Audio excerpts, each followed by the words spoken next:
Hello, hello, hello! Good day mga people! Samahan niyo ako for today's video. Thank you so much! Ampingan tanan! Another day, another upload mga people! It's a Tuesday flashback mga people. Samahan niyo ako! Hello mga people, as you can see, nag-commute nga ang person for today's video dahil wala tayong hatid sundo mga people. Kung alam nyo ba, naglaot po kasi si Chef Bray mga people. May trouble po kasi sa kanilang barko, kaya kailangan nating mag-commute for today. Sa mga oras na to, nakarating na tayo ng school mga people at nandito na tayo sa ating faculty room. Yes, you heard it right, nasa faculty room na po tayo. Oras na nga kumain ng almusal. Let's eat breakfast mga people. Nandito po pala tayo sa guidance office mga people. Dito po tayo kakain ng ating breakfast with Ma'am Barbie and Ma'am Joy Maglaya. Let's eat mga people.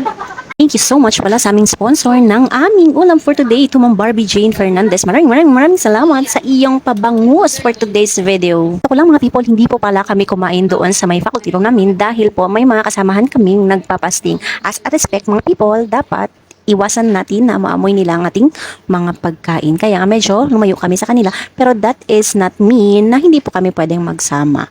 Medyo lumayo lang kami sa kanila dahil natatakam kami sa ulam ni Ma'am Barbie. Ang amoy po kasi is napaka-disturbing mga people.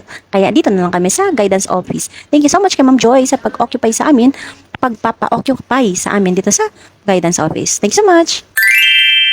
A few moments later. Forward mga people, sa mga oras na to ay dumaan nga tayo sa kabilang bakod sa Prefect of Discipline. Dinalaw nga natin ng ating mga friendly mga people at tayo ay makiki-check-in na din dito sa higaan ni Miss Jane Enriquez. Hello, hello, hello. Maraming salamat sa pagpapa-check-in sa akin parati sa tuwing ako ay pagod. Thank you so much my friend. Back to work na nga tayo mga people. Sa mga oras na tayo ay naghahanda para sa ating readings of forms ng ating diploma para sa ating Alternative Learning System Advisory Class.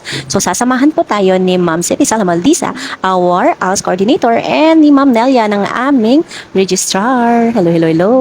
Sa mga oras na to, nagpiprint po pala ako ng mga prospectus at nilalagay ko sa folders ng aking mga ALS learner para naman madali kong ma-identify kung may mga failing grades ba sila mga people. Nakakatakot kasi pag hindi natin agad na-determine na may mga failing grades sila or wala. Kasi nga, graduating students sila mga people. At dumating na nga ang oras para magpa-reading na tayo ng diploma mga people para naman maging ready na tayo for printing. Printing mga people kasi kailangan ng signature, pirmahan ng aming school head at ng aming SDS.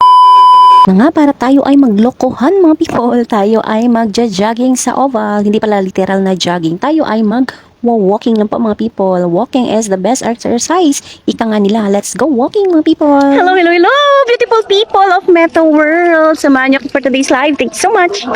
Ampingan tanan. Mga sexy lady. Maraming salamat po sa araw na ito. Dito ko po muna tatapusin. Huwag po kayong magsawang manood at makinig. Thank you so much mga people. Ampingan tanan.